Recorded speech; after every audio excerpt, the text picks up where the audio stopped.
Welcome to Prachi academy YouTube channel.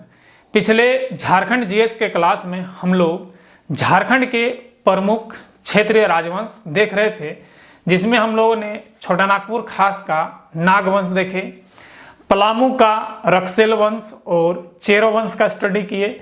उसके बाद सिंहभूम में आए थे, ठीक है। तो सिंहभूम का सिंह वंश देखे, ठीक है, जो हमारा पोरहाट राज्य का था। पोरहाट राज्य में सिंह वंश था। तो एक चीज मैं आपको बता दूं, जैसे कि छोटा नागपुर खास में एक ही वंश राज किया था जिसका नाम था नागवंश। उसके बाद, ठीक है, पलामू में दो राजवंश राज किया है। एक किया है रक्सेल, और रक्सेल के बाद आया चेरो।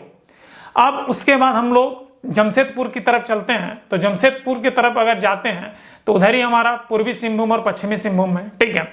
तो सिंहभूम में तीन राजवंश था, ठीक है। सिंहभूम में तीन राजवंश था, तीन गो राज्य था, ठीक है।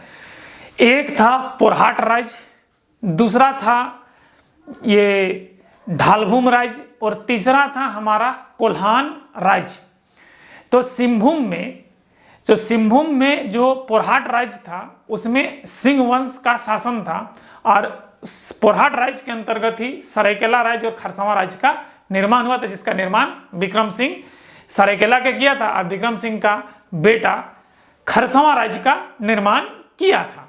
तो इसका जो हम लोग पोरहाट राज्य का सिंह वंश का डिटेल स्टडी कर चुके थे पिछले क्लास में, ठीक है, पूरा डिटेल से कर चुके हैं।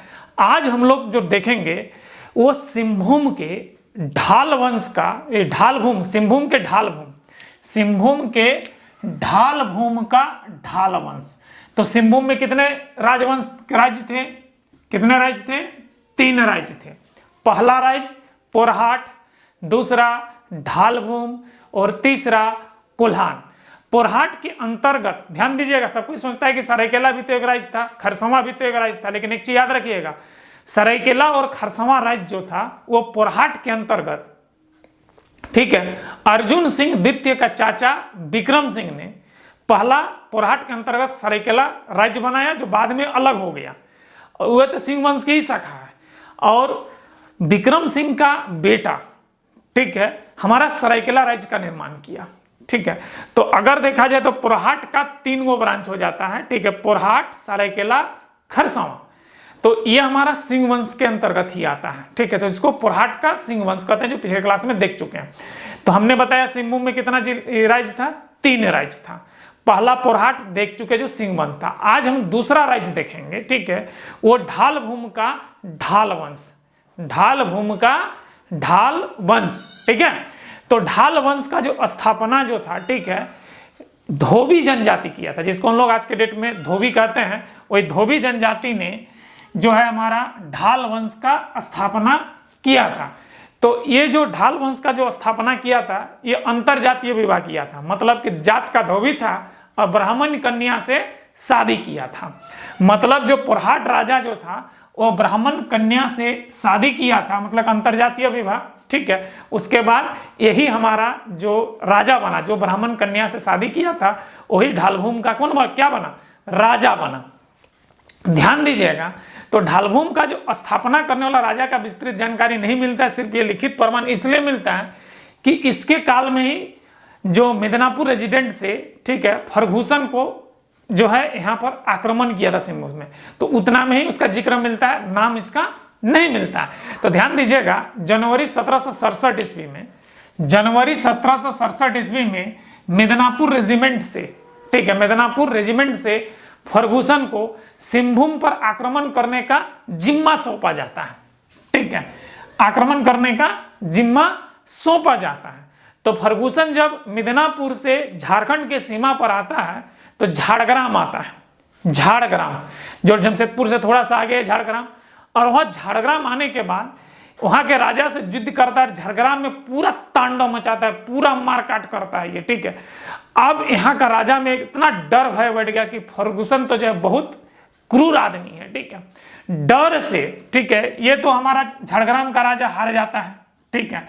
तो झाड़ग्राम को क्या करता है, ब्रिटिश कंपनी का जो मिदनापुर रेजिडेंट से आया था फर्गुसन, झाड़ग्राम पर तो कब्जा कर लेता है।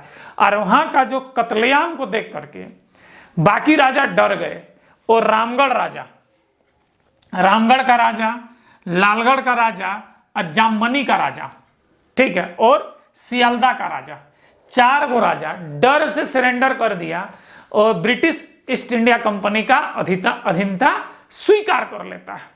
सोचो कि क्या कत्लेआम किया होगा झारग्राम में फर्गुसन, कि ये 4 गो राजा डर गया तो कितना मर्डर किया होगा, कितना सैनिक मारा होगा, कितना खतरनाक तरीके से लूटपाट किया होगा और कितना खतरनाक तरीके से झारग्राम में कत्लेआम किया होगा। इस चीज को समझो कि डर से हमारा 4 गो राजा जो था, रामगढ़ का राजा, लालगढ़ का राजा, जामबनी का राजा और सिल्दा का राजा, ब्रिटिश ईस्ट इंडिया कंपनी के अधीनता स्वीकार कर लेता। सिर्फ डर से करता है ये लोग, ठीक है भैया, हमको इतना मारकाट नहीं चाहिए, इतना खतरनाक कत्लेआम नहीं चाहिए। इसके बाद भी नहीं रुकता उसका डर, ठीक है। उसके बाद ध्यान दीजिएगा, चतमा, बड़ा भूम, रायपुर और फुलकुसमा, ये 3 जगह का जमींदार भी, राजा के साथ साथ फिर कुछ जमींदार भी है। कौन कौन जमींदार में? चतमा, बड़ा भूम, रायपुर, फुलकुसमा का जमींदार भी ब्रिटिश ईस्ट इंडिया कंपनी की अधीनता स्वीकार कर लेता है। इतना होने के बाद एक मैसेज नहीं मिला इसको, फर्गुसन को, कि ढालभूम का राजा तो अधीनता स्वीकार नहीं किया। कौन सा? ढालभूम का राजा, ध्यान दीजिएगा यहाँ पे, ढालभूम का राजा अधीनता स्वीकार नहीं किया। तब फर्गुसन जो है संदेश भिजवाता है ढालभूम के राजा पर, जो ढालभूम राजा का स्थापना जो किया था, धोबी जनजाति का जो अंतर्जातीय विभाग किया था, जो धोबी था, उस पर संदेश भेजाता है, वही वहां का राजा रहता है। तो जब संदेश भेजाता है तो जामबनी के किनारे ही, जामबनी के किनारे, जामबनी जो देख रहे हैं जगह है, ठीक है, उसके जामबनी के नदी के किनारे, नदी के उस पार जामबनी देश राज्य था और नदी के इस पर हमारा क्या था? ढालभूम था। तो उसी जगह पर क्या ढालभूम का जो राजा का जितना भी लोग है उस संदेशवाहक को रोक लेता है और संदेशवाहक को रोकने के बाद बोलता है कि तुम यहां से वापस जाओ, तुम्हारा संदेशा हमको मिला, और कह देना तुम्हारे आका मतलब फर्गुसन को, जो मिदनापुर से जो आया था यहाँ पर कब्जा करने के लिए, तो बोल देना तुम्हारे आका को कि ढालभूम राज्य में बाहरी का प्रवेश वर्जित है, यहाँ पर हम वर्जित नहीं करने देंगे, हम गुलाम स्वीकार नहीं करेंगे। ये कौन कहा? ढालभूम के राजा ने कहा। जब ये बात पता चलता है फर्गुसन को, तब वो अटैक करने के लिए जामबनी के किनारे, नदी के किनारे पहुंच जाता है। तो वहीं पर ढालभूम का राजा जो है फर्गुसन को रोक लेता है, युद्ध चालू हो जाता है। युद्ध बहुत भयंकर होता है, इतना भयंकर, इतना कत्लेआम कि तुम सोच नहीं सकता है, ठीक है, बहुत भयंकर युद्ध होता है। लेकिन अंग्रेज जीत जाता है और देख रहा है कि ढालभूम का राजा, जब हम इसको अब ढालभूम जाने से रोक नहीं सकते हैं, तो ढालभूम का राजा भाग करके अपना ढालभूम के किला पर जाता है और संपत्ति के साथ पूरा किला को आग में फूंक देता है कि सालाना संपत्ति हाथ लगेगा ना कुछ करेगा, जितना हम बनाए एक संपत्ति अंग्रेज को हाथ लगने नहीं देंगे। वो पूरा किला को क्या कर लेता है? आग लगा देता है। जब आग लगा देता है और वो किला से फरार हो जाता है, दहकता हुआ आग के लपेट में ही, ठीक है, फर्गुसन ने ढालभूम के किला पर क्या कर लेता है? कब्जा कर लेता है, लेकिन ढालभूम के राजा को पकड़ नहीं पाता है, ठीक है। अब ध्यान दीजिए, बाद में जब ये पकड़ा जाता है, ठीक है, बाद में जब ये इस किला में कब्जा करने के बाद ढालभूम का राजा क्या होता है? पकड़ा जाता है, तो उसको मिदनापुर रेजिडेंट के जेल में भेज दिया जाता है। ध्यान दीजिएगा, मिदनापुर रेजिडेंट के जेल में भेज दिया जाता है, बंदी बनाकर, यहाँ पर लिख चुके हैं देखिए।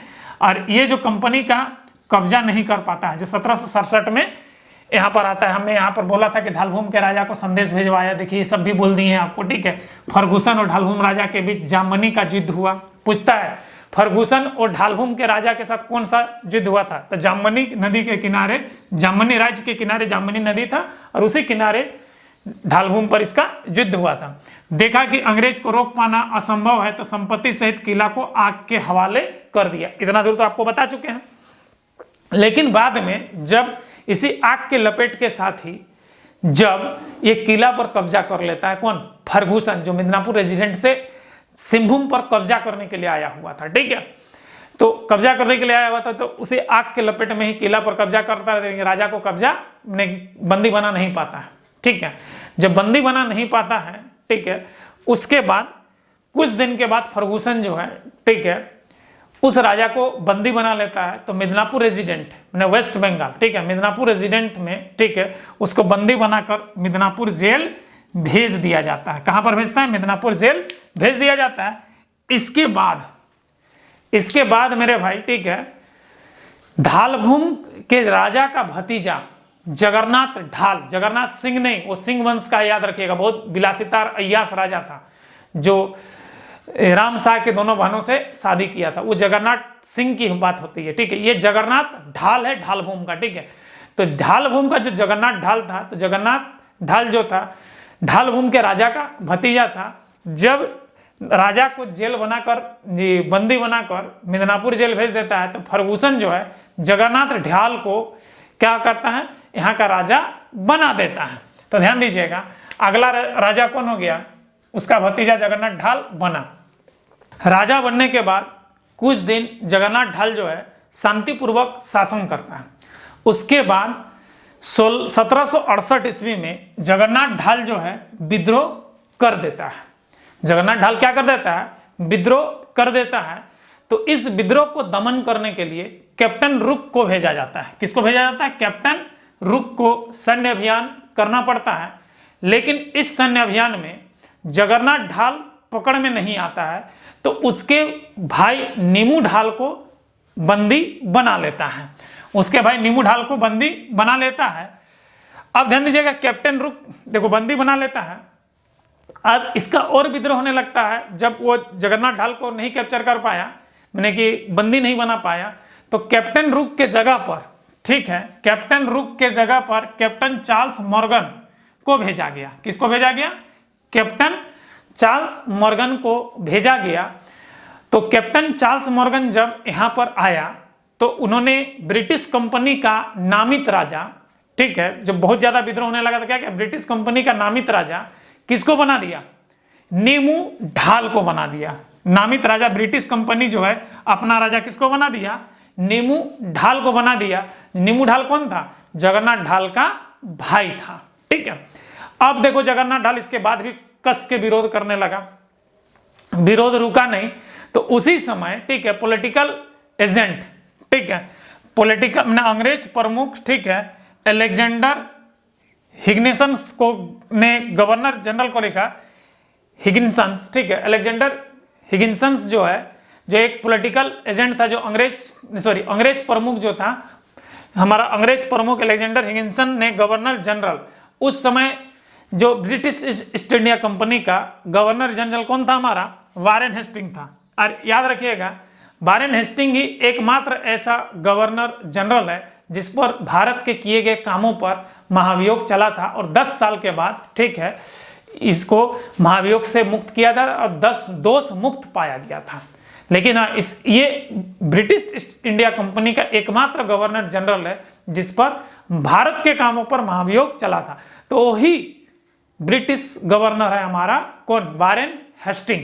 ठीक है, तो उसी वारेन हेस्टिंग को जो हमारा अंग्रेज प्रमुख अलेक्जेंडर हिगिन्सन्स ने लिखा कि दो धालभूम राज्य का 1/4 भाग में कब्जा नीमू ढाल का है और 3/4 भाग में कब्जा जगन्नाथ ढाल का है।